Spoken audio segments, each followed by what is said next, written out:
Breaking today, Prince Harry's courtroom dramas are set to cost him £1.5 million, as his biographer and our royal mastermind Angela Levin reports that the Duke is in a total mess financially as he continues with these spurious examples of lawfare. So Angela Levin, £1.5 million of his own money sunk into another disastrous case, and he doesn't have this money anymore, does he? I mean, I know there's the inheritance from the late Queen Mother, and he is still sitting on the nest egg from Princess Diana, but remember, their outgoings are so extraordinarily large. What are you hearing about the financial situation and why this is potentially motivating this attempt at peace talks with King Charles? Yes, well, it's extremely difficult for him because Meghan uses so much money. They have so many people who try to look after them, all four of them. It's 3 a day, so they get an awful lot of money for that. Meghan has the most expensive clothes and jewellery that you can imagine, and they're living in a house that's far too big for her. I always say this, they don't need 16 bathrooms, and it's still true. You have to live according to how you can manage. And so he thought he would win. He still thinks, I'm a prince, they listen to me. You can see that in many things he says. He goes off and he still expects to get the same reaction as he had when he was a prince. Well, he is by name, but it's no longer. His life is like a prince. People aren't that interested in it anymore. If he wants to go and give a speech, not many people are so interested anymore. So this is it. So he still feels that he should get some money. If it's not from the court, it should be from our tax. But I can assure you that people don't want to give him tax so he can get Meghan over and they can afford all these things. He's not interested. He's missed out because he's been so appallingly behaved that people don't feel now they want to help him because he's not doing anything to help himself actually or anybody else. He doesn't make anything important. Nobody really cares for either of them. What have they done or said now that's been really important? Jam? Wine? Scam jam, or even ordinary jam. Pissy It's rosé. not very interesting. Netflix is not going to get their £100,000 in worth because nobody's really interested in that. That they don't drag people. Before, what they said about their lives and how they were living, absolutely fascinating. Oh, gosh, this is terrible. How poor man, poor woman, And now you don't believe a word of it. Quite right, too. Even Meghan's mother's gone off because she doesn't like her moaning and groaning anymore. So they've got nothing to offer. And he's got to try and get the money somehow. And that is to go through the courts. But this time, the judge has caught up with him. And first of all, the judge can't stand it anymore because he feels he's wasting time. But the other thing is that he believes that Harry and his team have been giving other people money, so they support them about they should get money from the judge of what's happened. This case is dirty and dodgy, isn't it, Angela? Very dirty. I mean, by the way, just because you mentioned Doria, though, someone made one of these hilarious little AI videos, Angela, which I think will put a smile on your face. So there's Doria. And there she's like, nope, I'm out. I'm gone. Get me as far away from that woman as possible. Tonight's headline reads like a royal credit card statement on fire. One of Prince Harry's privacy lawsuits has cracked £1.5 million in legal fees, and that's before a single appeal is filed. Insiders now whisper that the Duke is flat out exhausted and overdrawn, while Meghan's lifestyle spending still rolls on at Hollywood A-list speed. Gratitude candles and cashmere sets, charged. New PR team, on retainer. But with Spotify gone and Netflix reportedly meh on future projects, how exactly are the Sussexes paying the tab? But no, this case, Angela, it is just worth me revealing some of the details about it because it was completely overshadowed in all of the reaction to the peace summit. A lot of people think Harry and Meghan, I should say, purposefully leaked the details of the peace summit to overshadow what was a real embarrassment in court, where he was ordered to reveal any payments to witnesses in this case against the Daily Mail. And the details are extraordinary, Angela, absolutely extraordinary. So he has been ordered to reveal to the High Court any payments or inducements made in return for evidence in his claim against the Daily Mail. Associated Newspapers, the publisher that owns the Mail, is accused of carrying out or commissioning unlawful activities such as hiring private investigators to place listening devices inside cars, blagging private records, burglaries to order, and accessing and recording private phone conversations. The publisher denies the allegations made by a group of high-profile public figures, including the Duke, Baroness Lawrence, Elizabeth Hurley, Sir Elton John, Sadie Frost, and Simon Hughes. Instead, they claim that incentives were offered or paid by researchers working for the claimant's legal team, including a £5,000 a month deal with a private investigator called Gavin Burrows. In a ruling, Mr. Justice Snicklen criticised the inconsistent and incoherent approach made by the claimants to providing such evidence, declaring their explanations unconvincing. He said there were serious questions to be answered about the status of the claimant's research team, particularly the documents they held, and whether there had been adequate disclosure. The Duke of Sussex is said to have sent a text message to Baroness Lawrence, alerting her that information had come to light that she would want to know about, prompting her to join the legal action just a few months later. So, Angela, this is extraordinary on a whole load of levels, because the first thing is, from a macro level, right? You're meant to be a Prince of England. You are meant to be focused on the betterment of the world. That's what you told us you cared about. You are now working with dodgy and dirty celebrities and awful celebrity lawyers like that slippery snake David Sherborne to try and bring down a newspaper. And I know you have personal connections with Baroness Lawrence, who was the woman that we saw there. Of course, Doreen Lawrence, her son Stephen Lawrence, killed brutally.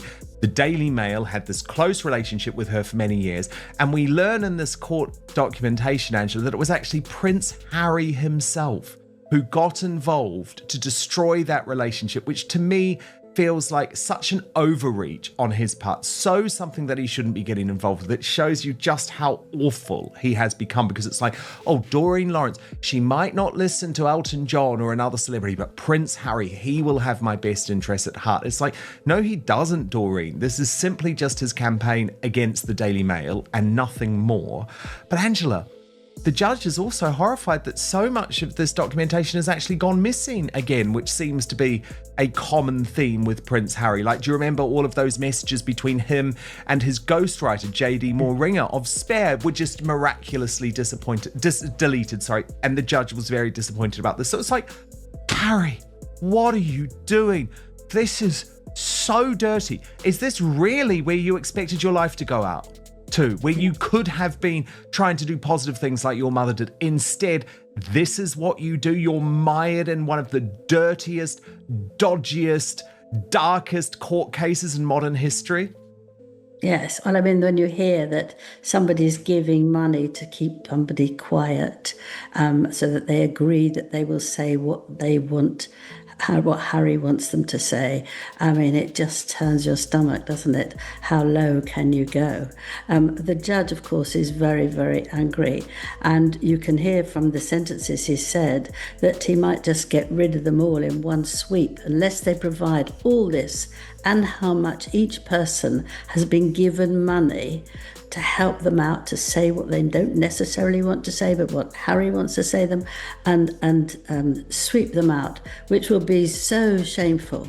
So shameful. I mean, I was on the Mail and I know all that family very well, and I interviewed them several times, and the Mail was wonderful to them and helped in every possible way and bravely put the photos of the people they thought had killed her son on the front cover, knowing that they could have been put into prison for doing so. They worked really hard. And then she just suddenly turned. I was at an award-winning thing and they put me sitting next to her, and she said to me, you know, I just wish you were black because I don't want a white person to win this one.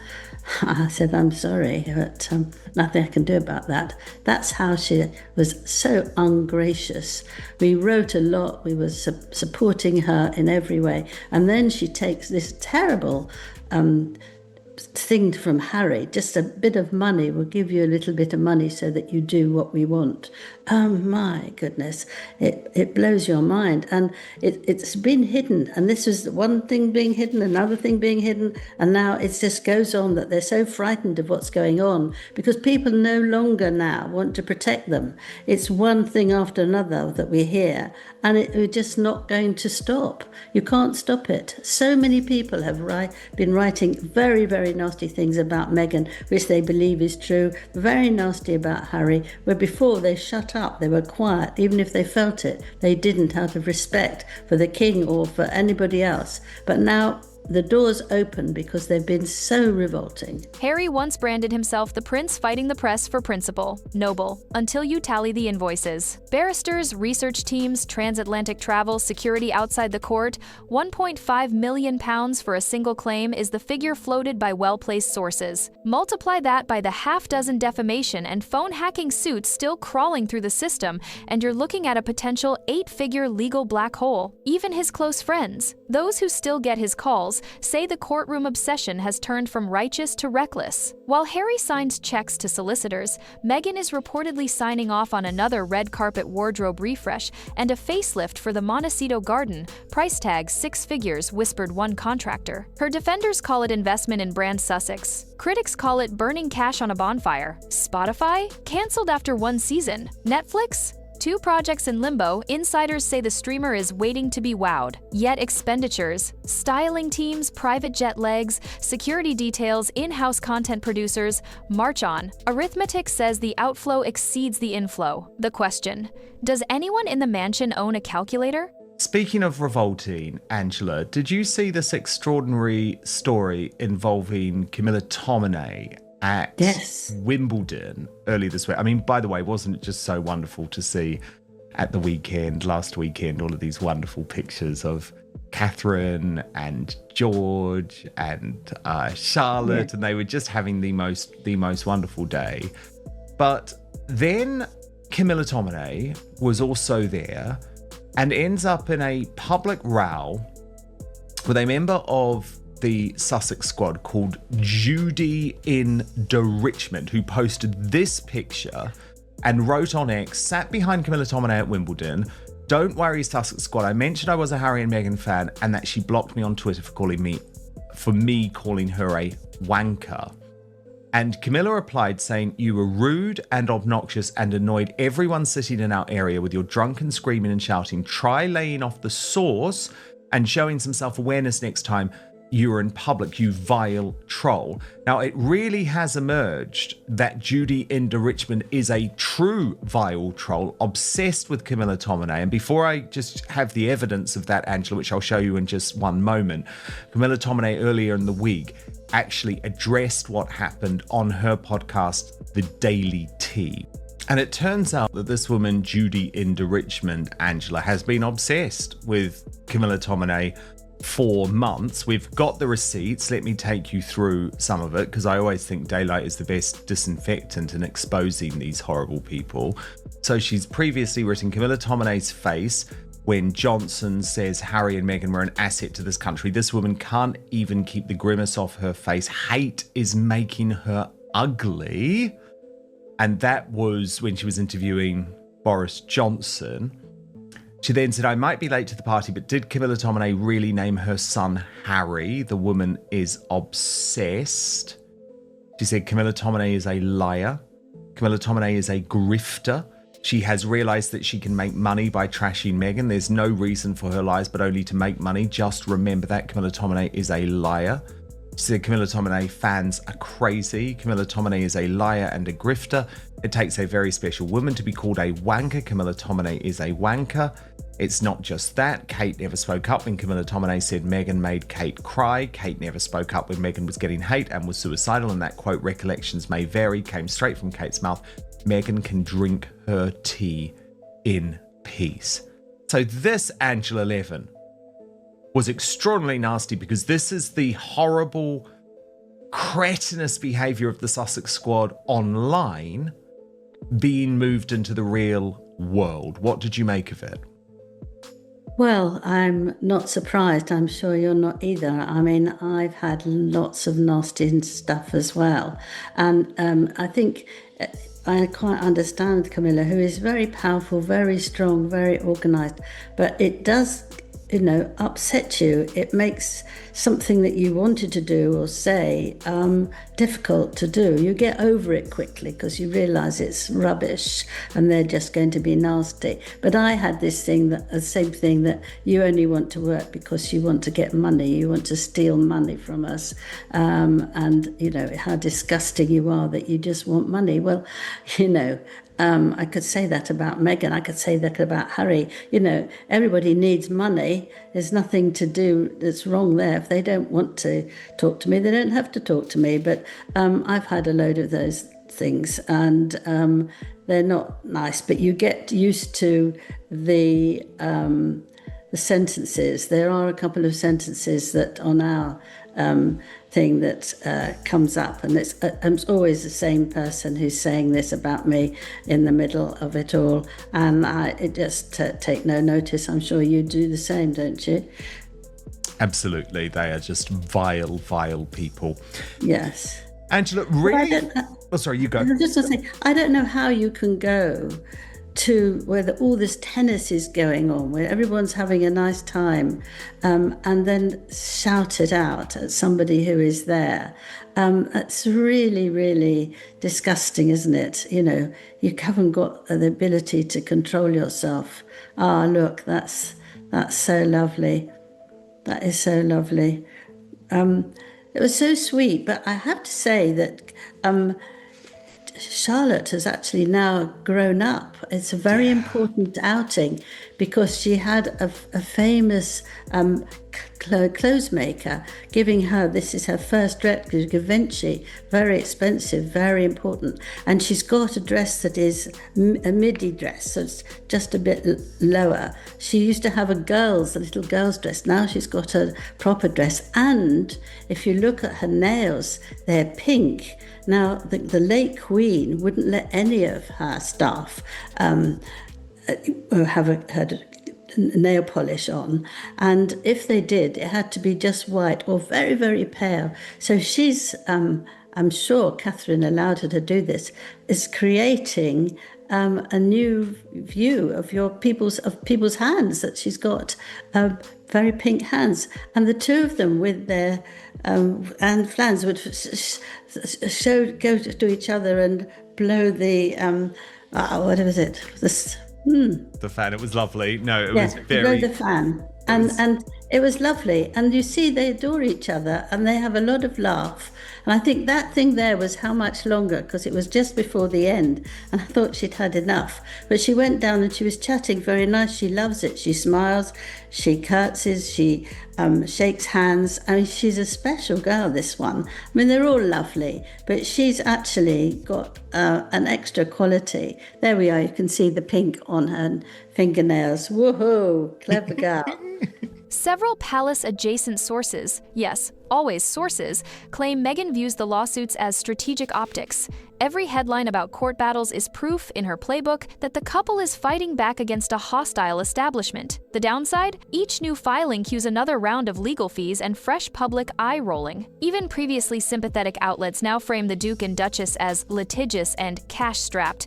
Not exactly the power couple brand they pitch to investors. Back in London, William and Catherine keep calm, cut ribbons, and clock up engagement hours, quietly reinforcing the idea that duty, not drama, wins hearts and headlines. The contrast is brutal. Two brothers, one quietly solvent, the other hemorrhaging pounds faster than he can win them in court. If cash burn continues, the Sussexes face three options. Win big in court, possible, but judgments rarely cover full costs. Land a monster media deal. Tricky when the last two underperformed. Rebrand and downsize, a hard sell after years of global changemaker rhetoric. No, I have a feeling, Angela, this is going to be Someone who could be almost like the Princess Anne. You know, she probably will be the Princess Royal one day. Yes. And I could see her being that sort of stoic, duty first type character for the rest of her life, even though she's so young, it very much feels that way. Angela, She's done that all the time. Yes. Yeah. At various funerals and things like that, or when there's an outing, she tells them all off unless they're not sitting up properly. Exactly. Stop it, Exactly. And no, she's got the much... Princess Anne in her. Honestly, I'm convinced. Yes. I'm convinced she has her auntie's way in her. Now, Angela, the big historic royal story of the week that really exploded was about Sophie, the Duchess of Edinburgh versus Princess Diana. It's as a result of this bombshell book publication. And I found it really fascinating, actually. So I'll take you through it, then you get your reaction. But it was headlined when it was serialized, How Diana Called Sophie Miss Goody Two-Shoes and reduced her to floods of tears by staring malevolently at her over dinner. Intimate new biography of the Duchess of Edinburgh reveals. So let me take you through this, because Angela, it was quite funny to me to think, oh goodness, yes, Sophie has been around that long, that she even did have this relationship with Diana. But this is what Sean Smith reveals in his book. So far, so good. But one person, Diana, Princess of Wales, was not at all happy to welcome Sophie into the royal fold, especially after a charity evening she hosted made 11 pages in Hello magazine, with Sophie looking very glamorous in a bottle green floor-length velvet gown, chatting and dancing with Edward. Sophie came across as beautiful and fun. The polite description of their relationship, as preferred by the more diplomatic of Sophie's friends, was to say that there was no love lost between the two women. Nothing summed up the situation better than what began as an innocuous afternoon tea with the Queen at Windsor Castle, attended by both Sophie and Diana, who came with her children, William and Harry. Every time an animated Sophie started to say something, Diana would begin speaking, which meant that Sophie had to stop. It is a tradition that if a more senior royal starts talking, the junior royal has to keep quiet. After what seemed like an age of being silenced by Diana, Sophie could no longer stand it, and having obtained the Queen's permission to leave, strode back to Edward's apartment seething with rage. On another occasion, she ran back to the apartment in floods of tears after a dinner at which Diana spent the whole time blatantly and intently staring at her. Sophie would do her utmost to avoid Diana if she possibly could. The Princess of Wales had a strongly held view that no commoner could possibly survive within the cold steel embrace of the royal family, and was not happy that Sophie, an ordinary girl from Kent, might succeed where she, an authentic aristocrat, had so abjectly failed. Diana and Sophie were both outsiders, but they were light years apart. The most obvious difference was money. Diana, a multi-millionaire-ess, had it in sackloads, and Sophie did not. She had to do her best on £25,000 a year, her salary at MCM, the PR agency where she worked. Diana would spend 6 times that per annum on clothes alone. Sophie was not stupid enough to become involved in a fashion contest with Diana. Knowing she would trail a poor second, she was happiest wrapping up in sensible clothes for a walk in the countryside. Diana would pop on a designer dress for the walk from her car to the entrance of her favourite restaurant, San Lorenzo in Knightsbridge. Sophie could do a very passable imitation of her nemesis, the clipped vowels and the Bambi look at the camera that was so much in evidence in the notorious 1995 Panorama interview. One of the reasons Sophie's impression of Diana was so good is that they bore more than a passing resemblance to one another. When Diana saw Sophie approaching at some function, she would be heard to utter, "Oh, here comes my double," or less politely, "Here comes Miss Goody Two-Shoes." So Angela Levin, clearly no love lost between Sophie the Duchess of Edinburgh and Princess Diana. Were you aware of this? Well, I did know a bit that she was quite jealous of her, and you think, why? How on earth could you be jealous? All the things you've said, the money, the clothes, she's married, very important. I think second thought is that she felt very unstable, though she was very unhappy with Charles, and she felt that she was not good enough for him, and that meant that she had to try and prove that she was worth less. She didn't want to prove that she was worthless. She wanted to prove that she was worth something. So she wanted to keep her quiet, and she was jealous. There's no reason to be jealous. If you've got somebody who's on £25,000 a year work, and she's got many pounds, millions of pounds, you don't really think that matters. But actually, if someone's got no confidence in themselves, they can feel that they're jealous of someone else. And the other thing that's quite interesting that she didn't like was that the Queen liked her very much, but she said it in a very odd way. The Queen said, she's very, very nice girl. You hardly hear her say anything. She's so quiet. You see, people did take that wrongly, but the Queen didn't want all the noise that was going on, all the fighting and the arguing. She was very quiet. She didn't speak when she shouldn't. And I think that they became very, very close together. She felt that she was her daughter, really. The Queen loved her so much, and they went to church together, all those things. But Diana felt that the Queen didn't like her and didn't feel that she was right, having actually recommended that Charles should marry her. It was all a terrible mess. It was the two grandmothers who felt that they would get on very well, but that she had a terrible childhood, very bad childhood. She saw her father beaten, her mother beaten by her father, and she was damaging herself before she actually went out with Charles, cutting herself and all that sort of thing, because she wasn't a satisfied child.